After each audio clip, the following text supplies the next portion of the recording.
Ladies and gentlemen, tonight it's really a big pleasure. I have Jill Raff together with me. She's a great customer experience and employee experience expert or strategist, specialist. But what I find out that she speaks also perfectly Italian. And therefore I start saying, Buonasera, Jill, how are you? Buonasera, tutto bene, grazie. You are really welcome to the CX Goalkeeper show. I'm really happy that you accepted my invitation. We already had several chats offline, and now it's really time to share all the know-how, all the energy that you are spreading.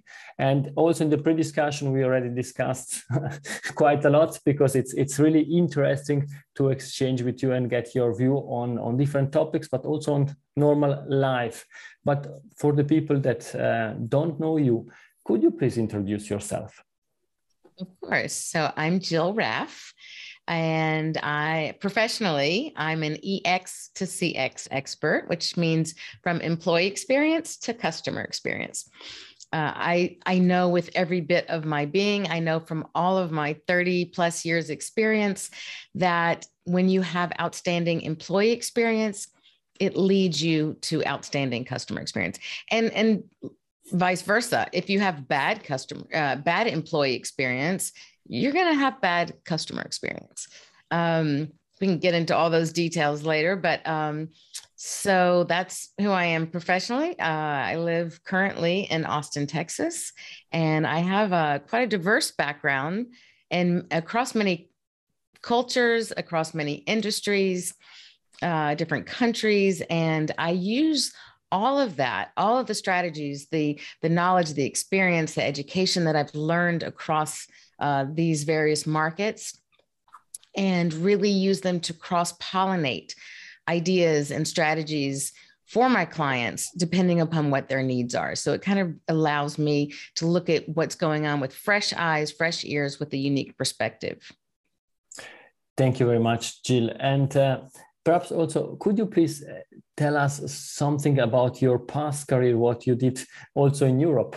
Because I think it's really interesting and bring also a different view on what we are doing and what we are discussing. Absolutely. So my first life, as I call it, was a fashion designer. And I started out in New York City and realized that it was a great excuse to go live overseas and be able to work and learn Italian and French. And so that's what I did. And I started in Rome and redid my portfolio, went knocking on doors, was taking Italian at the same time, and worked as a fashion designer in Roma and also Bologna. And it gave me an opportunity to really experience the same business, the same career, but from a different culture, from a different perspective, and to really understand the way another culture looks at something that otherwise would be the same. And learning other languages has been so instrumental in understanding people's cultures, how they think, realizing the cool thing is realizing that in some languages, there are words that don't exist in other languages and how they express themselves and what that means as a result of that.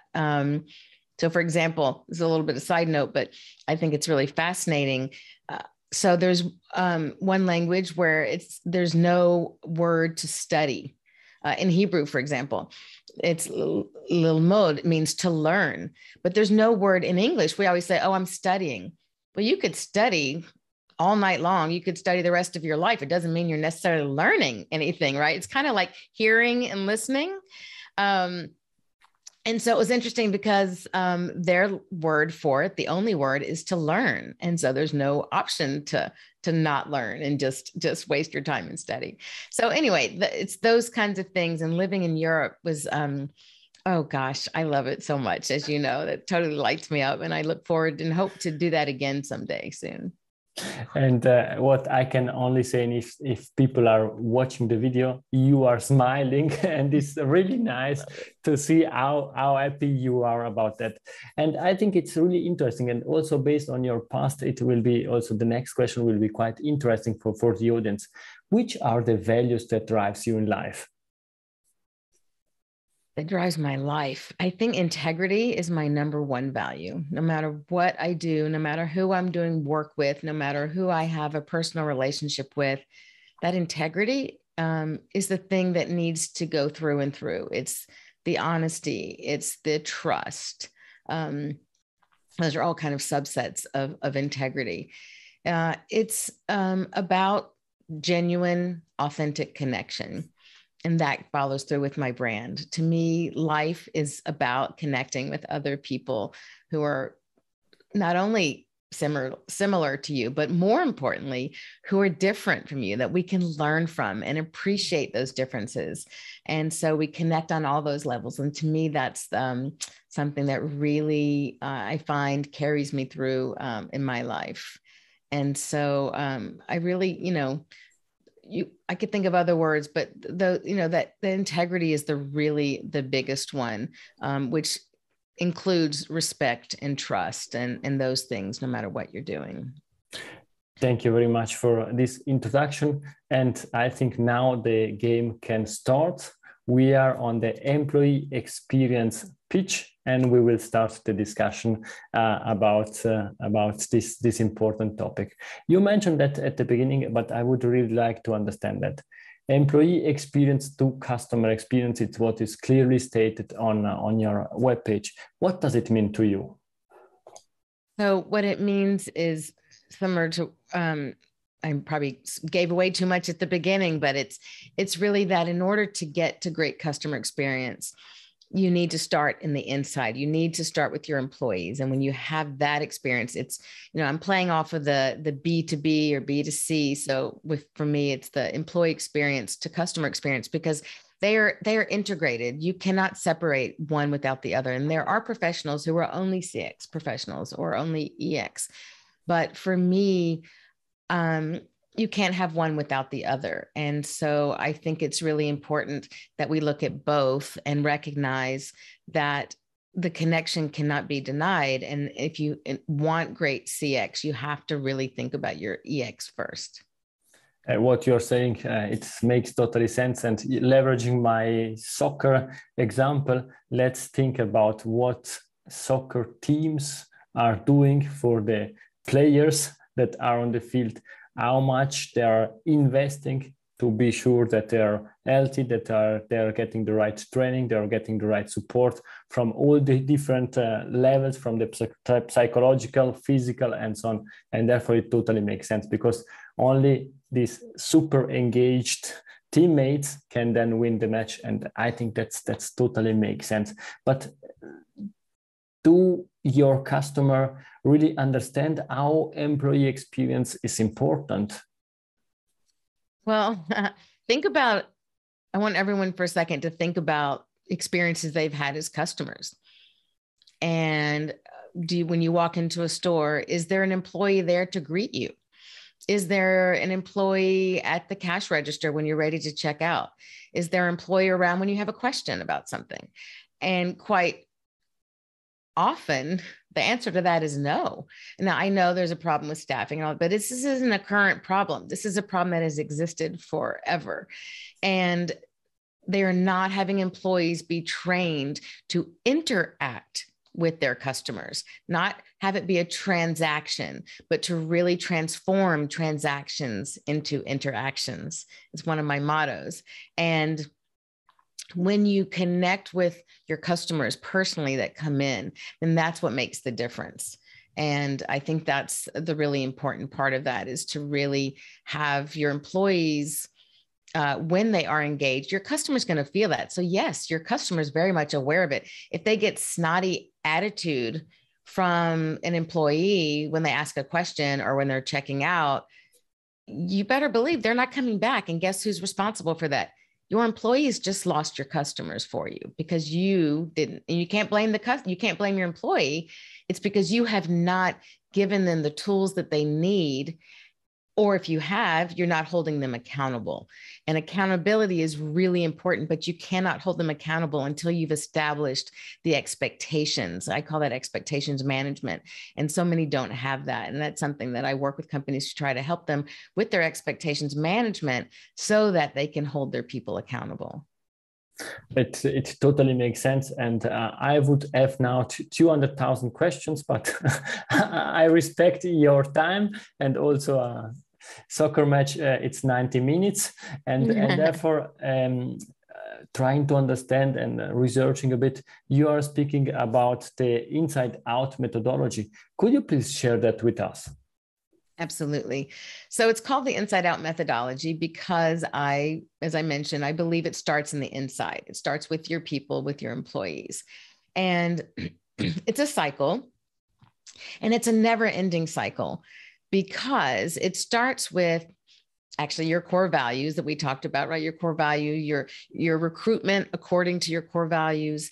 And when you're looking to hire, to interview, speak to, recruiters, it's about having them only look for people who are in alignment with those core values that you have and that you hire according to that. And so when you do, at the top of the cycle, you can rely on good quality people who from the get-go, are going to be living your values because they're in alignment with your values. And then you can teach them their daily tasks or responsibilities or whatever it is. But if they're really great at, have a resume that they're amazing at what they do, but they have a bad attitude, it doesn't matter. If they're not aligned with your values, you cannot hire them unless you want to start doing a lot of pickup afterwards, because that one bad apple there, that expression, it's really true. It's contagious. It affects the people around them if there's bad attitude. And so when you interview and you hire according to your core values, and then you continue that on into your onboarding. Your onboarding starts with educating your people, not just training them. And so many people bring people in for onboarding and they focus immediately on training. Well, I say, don't train your people. You need to start by educating your people. And that means making sure they understand what these core values mean. That means they understand how you want them to express and communicate what those core values are to your your end customers. Provide fun, different ways of learning, videos, interactive, questionnaires, interactive events with each other, all kinds of things, because people are different learners, and some are very analytical and they'll love that questionnaire, and others are going to be like, oh my God, I have to fill out another survey, right? Like, just talk to me and let's do a game. Let's have a conversation. And so have something that's going to speak to all different types of learners. And then next, it incorporates the 3 keys, the kind of E3 recipe +1, and it's the recipe for success is really using these 3 E's, which we can go into later. But it's it's educate, as I mentioned initially, engage, and entrust. Those are the 3 E's, and that's the core of your recipe. But the +1 is like that extra seasoning. It's the salt that helps bring out all the other wonderful ingredients, the core ingredients. The salt just concentrates what that is and makes it more powerful. And so that extra E is empathy. And that is showing kindness, showing the human side. We all make mistakes. We all don't understand everything immediately. Like, really show empathy with your people, and you will go so far with that. And then lastly is your ongoing education. It's not a boot camp. It's not something you can say, I gave them a quick 2-week training, let's throw them out there, and then they never hear anything about it, and they're never given any sort of training. 62% of employees will leave their companies because they're not getting the proper training. And so you have to continue the onboarding training, and not just about things that are important for your company, but what's important to them, to the employees. Maybe there are things that could perhaps overlap with the work that they're doing for you on the job, but it's going to better them as a human being. It's going to better them as a professional and give them skill sets that they can take on with them later on, or they could use there. And so again, it's about investing in your people. And when you do that, you're creating, and again, my tagline is turning employees into advocates and customer magnets. And so when you do that, your employees are going to be your biggest advocates. They're going to be your megaphone out there and telling people what a great company you are to work for, that you will become the employer of choice. And so they're going to be bringing in referrals on the back end. And the top of that cycle that I'm wrapping up, and I mentioned is the first part is getting those internal referrals. And then at the backside, once you've done this, you're giving great experience to your end customers, your paying customers, and then they are in turn are going to give you great reviews, great ratings. So you're getting great internal referrals on the front end, and you're going to get great external referrals on the back end. And so it's just this beautiful cycle that keeps going. It was a little long-winded, sorry. No, it's perfect, because I was speaking about the match together with you, but it's not a match, because I am learning a lot. For me, it's a training, but I am always saying that it's my masterclass. It's where I'm learning a lot, and I'm getting different view on topics where I'm not the expert, and therefore I'm inviting expert like you to understand that and to share that with the audience. And I think I can speak only about Europe, because I know a lot of people here, and employee experience is not where it should be. And we are starting learning and understanding how important it is, because we are seeing a lot of employees moving to other companies. And we start now understanding how much it costs also to a company to hire people, find the right people. I don't say train, I say educate them and bring them up to speed. And if they leave after 6 months, then it starts again and again and again. And I think this will be one extremely important trend in future, how to retain the talents that you have in your company for longer than 6 months. And this will be quite a big issue. You mentioned the 3 E's plus 1, and I think I would like to understand it a bit better. You mentioned them, the different, what it means, but could you please deep dive a bit also on this recipe? Yeah, sure. So for anyone who cooks or doesn't, if you just love food, you'll notice that there's generally the core, the foundational ingredients that have to go in, and then you can add in whatever other things you want, but that gives you that core every time. And so those 3 key ingredients are educate, engage, and entrust. So we'll start with that, and then we'll get to the pinch of salt. So educate. As you've heard me say, right, I don't believe that we should just train people. We have to educate them. And there's a real difference. It actually ties back into when I was talking about before with learning with the language, right? That doesn't have the word to study, but it has only the word to learn. So this is the same way, that we don't want to just train them, which would be maybe equivalent to the studying. But we want to, when you educate someone, it's like the expression, when you teach someone, when you give someone a fish, right, they eat for a day, but when you teach them how to fish, they'll eat for life. And I believe the same way with educate. If you train someone, okay, they'll be able to perform that specific task.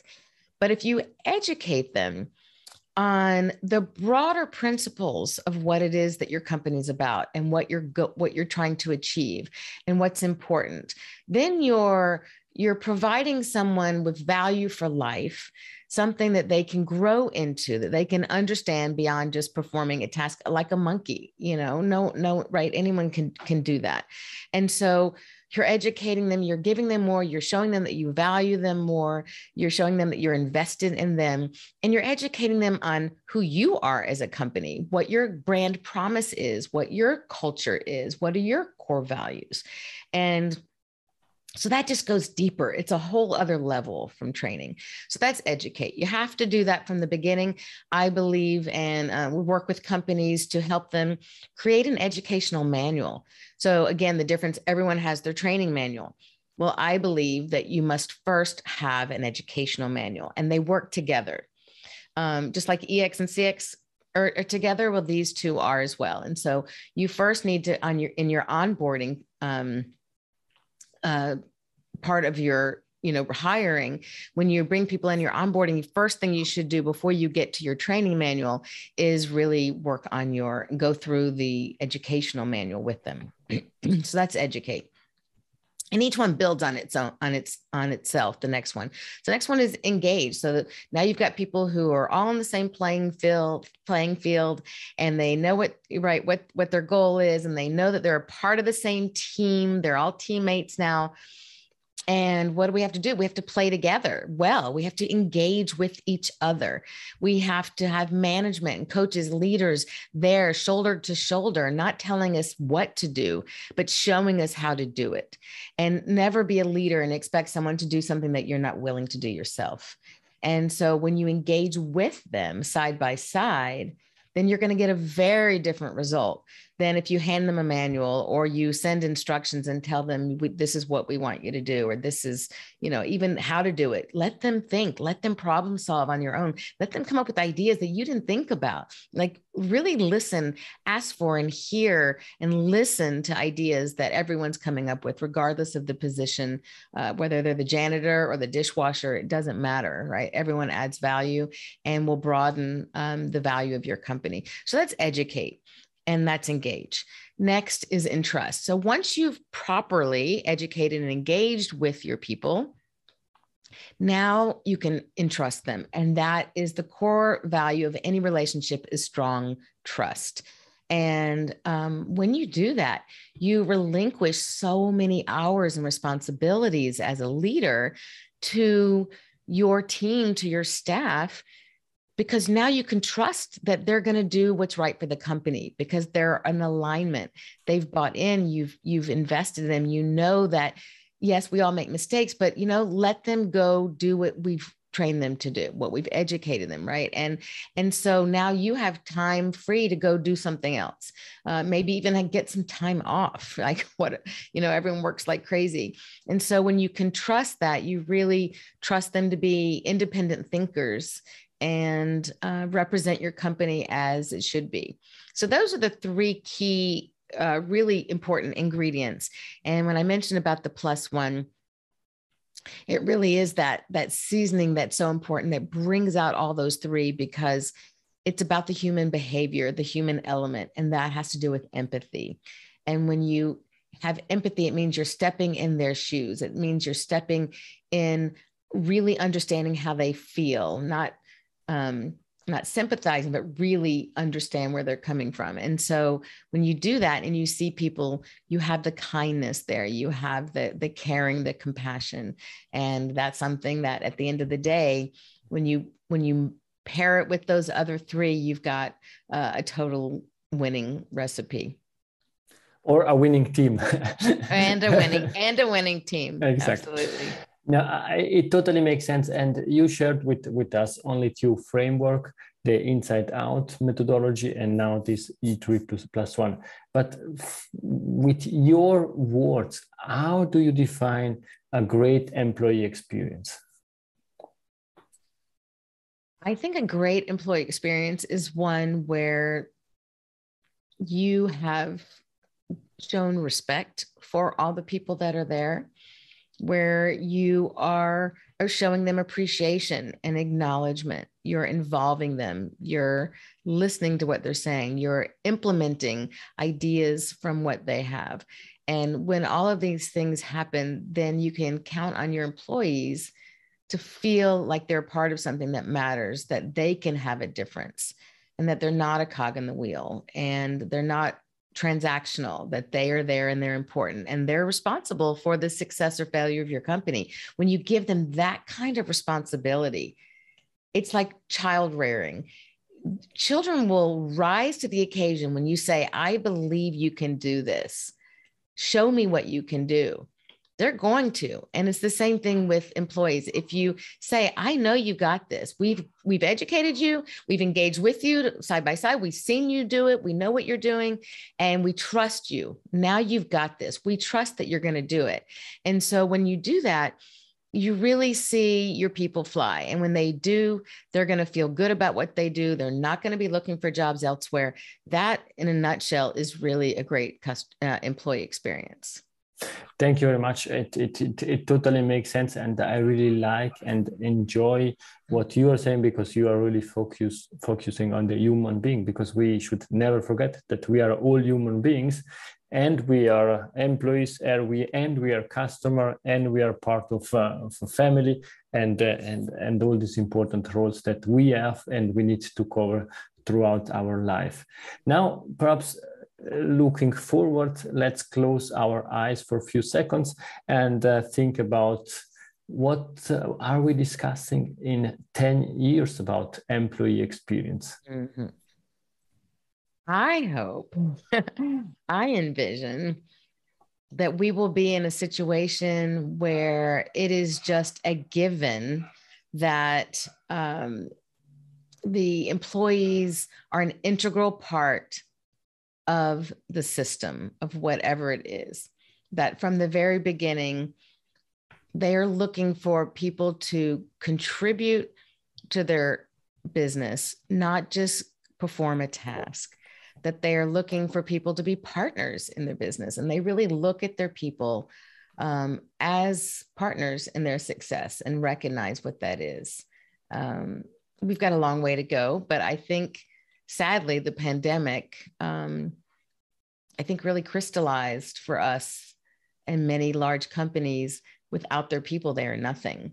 And no matter how great their product is, no matter how great, their service is, whatever they're doing, whether you're a product or service-based company, at the end of the day, if the people who are interfacing with your customers are not representing you in the way that you want, in a very respectful, professional, intelligent way, then the experience is going to be bad.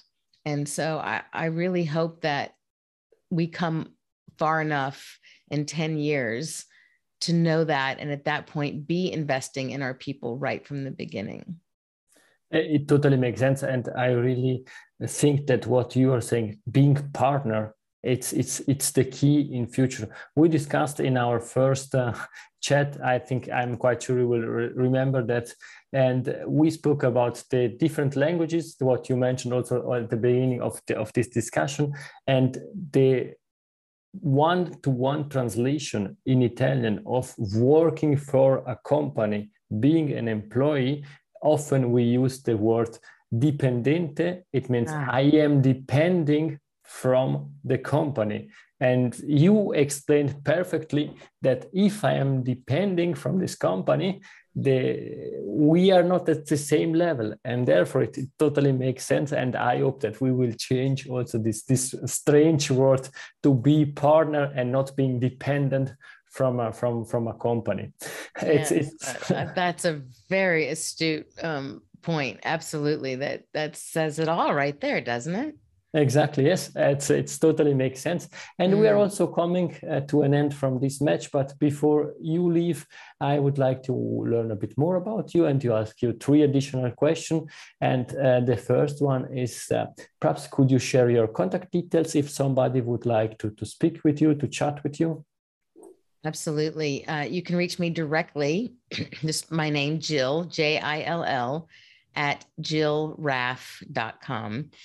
And my last name is R like Ronald, A like apple pie, and double F, 2 F's like French fry. So I don't think I mentioned that I grew up in the McDonald's industry. So it just happens to work out perfectly with my last name too. So it's Jill at jillraff.com. And my website is my name as well, jillraff.com. So, please check out my website, go there. And actually, I want to learn about you. And I have a really fun way at the top fold of my website. It says, I think it says, hi, Jill. I want to tell you about my business.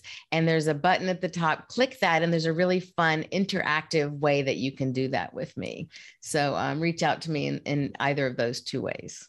Perfect. Or LinkedIn. And LinkedIn, I'm on LinkedIn as EX to CX expert. Perfect. I will add all this information also in the show notes, but I would like also that you mentioned your show, because this is an outstanding show. I had the great opportunity also to participate, but please share also your YouTube channel.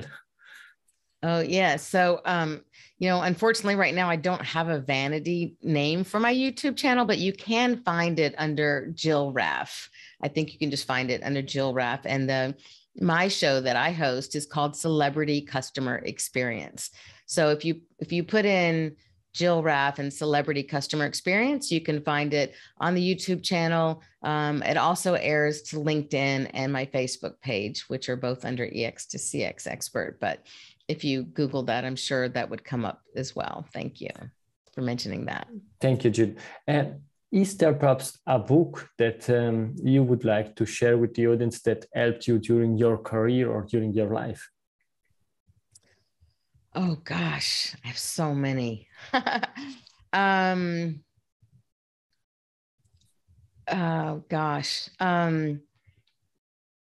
I can't think of just one that's a professional book, even though honestly, most of what I'm reading is always related to self-growth and business.